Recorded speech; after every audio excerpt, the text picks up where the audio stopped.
الرياضة مش مجرد أرقام ولا هي معادلات وخلاص، دي طريقة تفكير وتحليل. عشان كده عملنا لكم السلسلة ديت عشان نقولك إن كل مسألة بيبقى وراها حكاية ووراها شوية كلام، مش مجرد قوانين بتتحفظ وتتحط وخلاص. فأهلا بيكم في المسألة فيها كلام.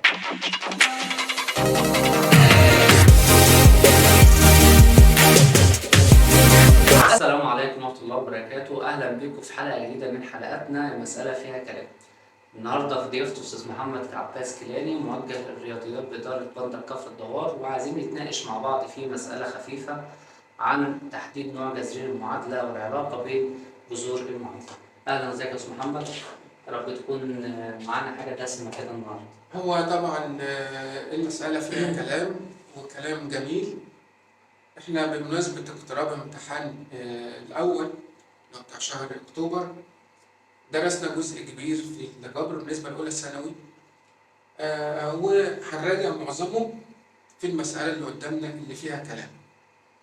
طيب، هي بيقول لك إذا كان 1 زائد ت أحد جذري المعادلة. احنا هنقف عند كلمة جذري المعادلة ديت ونتكلم فيها. يعني ايه أصلا كلمة جذرين المعادلة؟ جذرين المعادلة اللي هي يقصد بيها ايه؟ اللي هو أي معادلة من الدرجة الثانية بيكون لها جذرين اللي هم القيم بتاعة الحلول بتاعة المعادلة. يعني لما أقول لك جذرين المعادلة أنا أقصد بيها الحل بتاع المعادلة ذات نفسه. تمام؟ أو القيم اللي أنا ممكن أجيبها للسين في المعادلة اللي قدامي هما جذرين أيا كان نوعهم. بالظبط.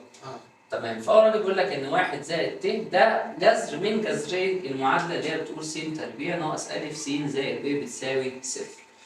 لو وقفنا لغاية هنا بس، فإحنا هنا مش شرط كل مرة يكون معامل س تربيع يتقال عليه ألف.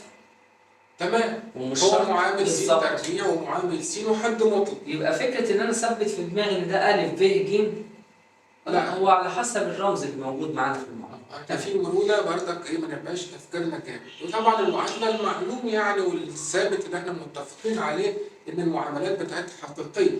يعني معامل الس تربيع اللي هو الواحد، وهنا السالب ألف اللي هو معامل الس، والبي ديت أعداد حقيقية مالناش دعوة ما لم يذكر خلاف ذلك. هو منهجه أصلا معاملات حقيقية حتى لو ما قالش فأنا في حدود منهجي. بالظبط.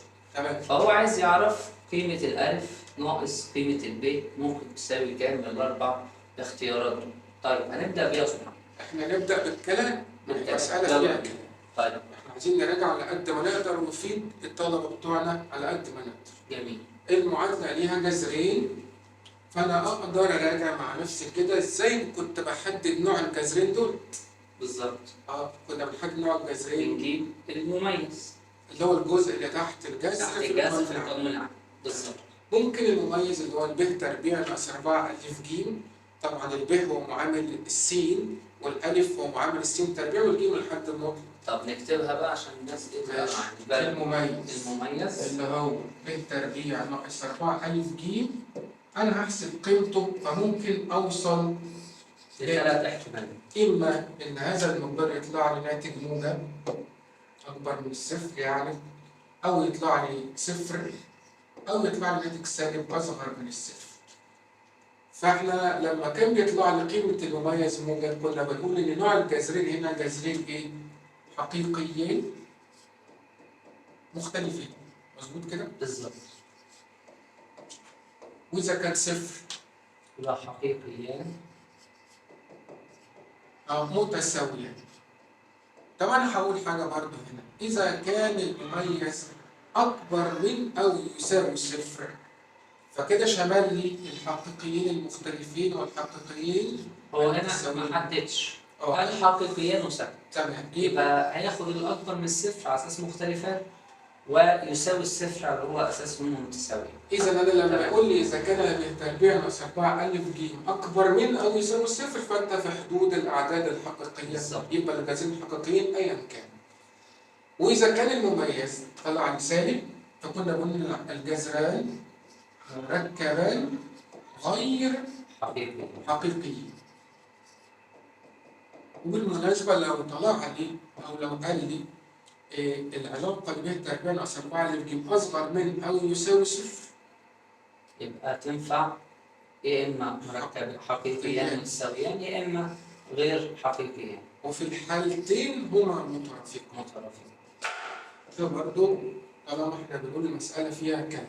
طيب نعزز دي بقى يا أستاذ محمد بالرسم البياني تبقى حتة حلوة برضه. تبقى جميلة برضه. يعني احنا دلوقتي لو انا راسم لي دالة تربيعية قصد حضرتك يا مستر، وطلب مني ايه فيها؟ طلب مني احدد إيه؟ اشارة الالف والجيم مثلا؟ لا ولا نوع يعني الجذرين؟ نوع الجذرين برضه. يعني هنا هيقطع محور السينات في نقطتين. لا يعني ادي المنحنى بتاعنا هيقطع مثلا هنا مثلا هنقول دي لام ودي ميم، فهيقطع في نقطتين كده يبقى جذران حقيقيان مختلفان. مش شرط بقى موجب وسالب، مش بنتكلم في موجب وسالب، هما قيمة العددين.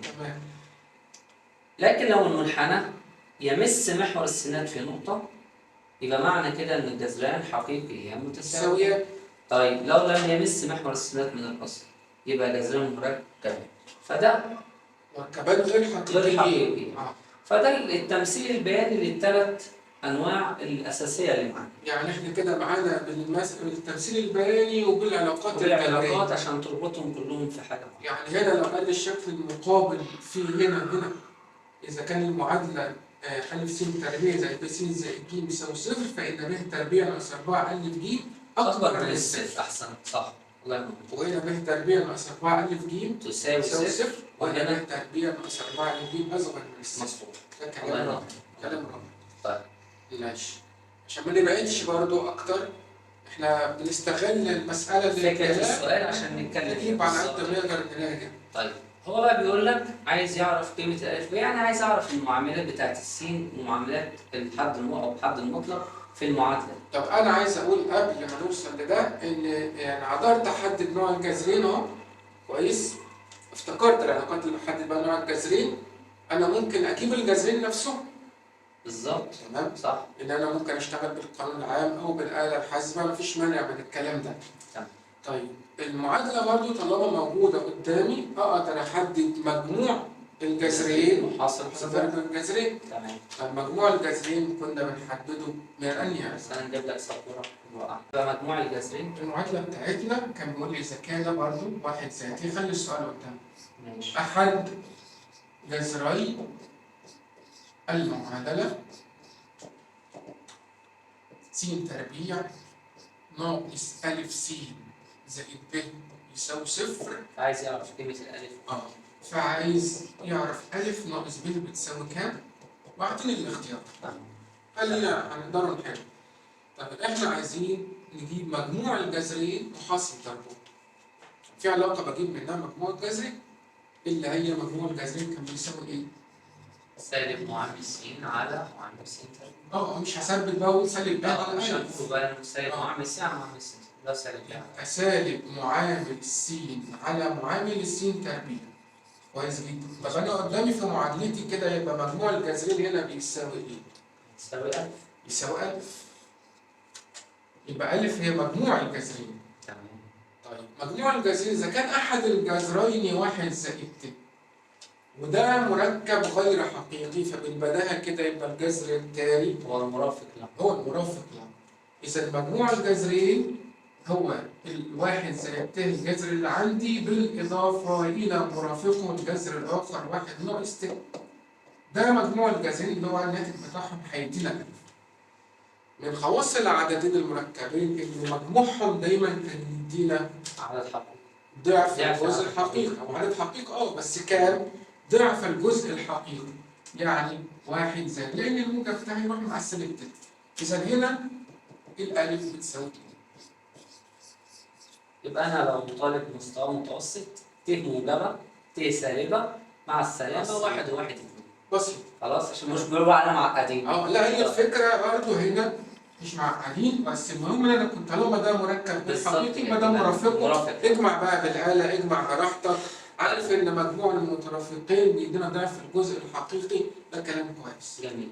طيب حصل ضرب الجذرين. كان ليه علاقه برضه. بالظبط. حصل ضرب الجذرين كان بيساوي الحد المطلق على معامل س تربيع. حاصل ضرب الجذرين يساوي الحد المطلق. طيب الحد المطلق هنا كام؟ في المعادلة بتاعتي يبقى 2 على 1 على واحد اللي هو يساوي ب. إذا حصل ضرب الجذرين بيساوي ب، يعني معنى كده إن ب بتساوي الجذر الأول اللي هو 1 زائد د في مرافقهم واللي هو الواحد ناقص الت. طيب حاصل ضرب الجذرين او تحصل ضرب العددين المترافقان كانت ليها قاعده اللي هي الاول في الاول ناقص الثاني في الثاني او الحقيقي في الحقيقي ناقص التخيلي في التخيلي. وكان الناتج دايما يطلع عدد حقيقي. حقيقي فاحنا برضو كنا بنقوله ان حاصل ضرب المترافقين بيدينا الاول في الاول زائد الثاني في الثاني من غير الت. غير التاء على طول. الاول في الاول واحد في واحد واحد زائد ت في ت بت تربيع اللي هي بواحد فايد اتنين. اذا برضو ب بتساوي 2. كده قدرت اوصل لقيمه الالف وقيمه الب، وبالتالي ترحم يطلع لي يبقى ترحم بيساوي صفر. يبقى الاختيار الصحيح بتاعنا. كتر خيرك يا استاذ محمد، ويعني نشكر الدقايق البسيطه اللي انا وقفت فيها مع حضرتك، وانتظرونا ان شاء الله. احنا هيبقى ميعادنا كل يوم اثنين وخميس الساعه 9 مساء. هنعرض كل واحد فينا هنعرضه فكره وهنتحدث عليها ونعرضه الافكار اللي الغرض الوحيد من الموضوع ده كده كله ان احنا بنسري الماده العلميه، بنصحح المفاهيم. قد اكون انا في بعض المفاهيم عندي غلط فبفهمها، قد حضرتك او الطالب يكون عنده مفهوم غلط فبنصححه له. فنتمنى من الله سبحانه وتعالى ان يتقبل هذا العمل، ونتمنى يكون عندنا يعني انطباع جيد عند حضرتك. اشوفك على خير. والهدف برضه ان احنا نفيد الطلبه على قد ما نقدر. على قد ما نقدر. تمام؟ جزاك الله خيرا ونشوفك على خير ان شاء الله.